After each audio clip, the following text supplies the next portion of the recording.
صبح خیر، میری اور فادر عنایت کی طرف سے آپ سب کو مقدس پولوس راہب کا یوم یادگار مبارک ہو۔ مقدس پولوس 233 میں پیدا ہوئے اور 345 میں خداوند میں سو گئے۔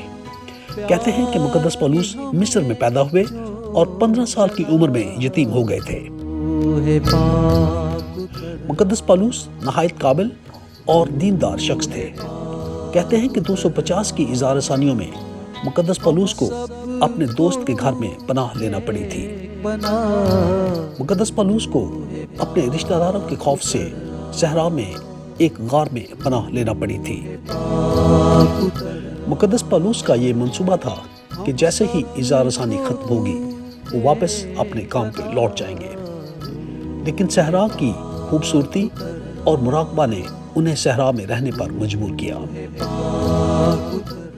مقدس پولوس 90 سال تک اس غار میں رہے اور 21 سال کی ریاضت کے بعد ایک پرندے نے ہر روز ان کے لیے آدھی روٹی لانا شروع کی۔ اگرچہ مقدس پولوس دنیاوی حالات سے بالکل لا علم تھے، لیکن اس کے باوجود وہ دنیا کی بہتری کے لیے دعا کیا کرتے تھے۔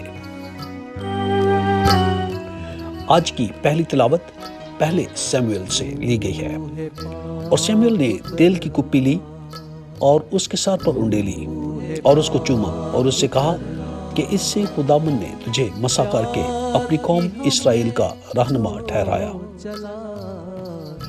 آج کی انجیل مقدس مرکز کے مطابق یسوع نے سن کر ان سے کہا، تندرستوں کو طبیب درکار نہیں بلکہ مریضوں کو، کیونکہ میں راست بازوں کو نہیں بلکہ گناہ گاروں کو بلانے آیا ہوں۔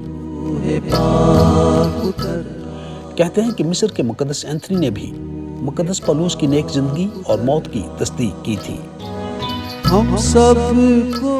کہتے ہیں کہ مصر کے مقدس اینتھنی کی یہ آزمائش تھی کہ وہ سمجھتے تھے کہ ان سے زیادہ صحرا میں کوئی نہیں رہا، مگر خدا نے مقدس اینتھنی کو مقدس پولوس کی تلاش میں صحرا میں بھیجا۔ اور جب مقدس اینتھنی نے مقدس پولوس کو صحرا میں پا لیا تو مقدس اینتھنی نے کہا، بے شک یہ آدمی مجھ سے زیادہ کامل ہے۔ اور اس دن پرندہ آدھی نہیں بلکہ پوری روٹی لے کر آیا، اور مقدس پولوس نے یہ پیشن گوئی کی تھی کہ مقدس اینتھنی اپنے نئے دوست کو دفن کرنے کے لیے واپس آئیں گے۔ مقدس پولوس اپنی وفات پر 112 سال کے تھے، اور کہتے ہیں کہ مقدس پولوس پہلے راہب تھے۔ مقدس پولوس کی عید مشرقی کلیسیاؤں میں بھی منائی جاتی ہے۔ اس کے علاوہ کاپٹک اور ارمینین چرچز میں بھی مقدس پولوس کی عید منائی جاتی ہے۔ کیا ہم مقدسین کے نیک نقش قدم پر چل سکتے ہیں؟ یاد رکھیے، خدا ہمیں بہت پیار کرتا ہے، اور امید ہے کل آپ سے دوبارہ ملاقات ہوگی۔ خدا آپ کو بہت برکت دے۔ آمین۔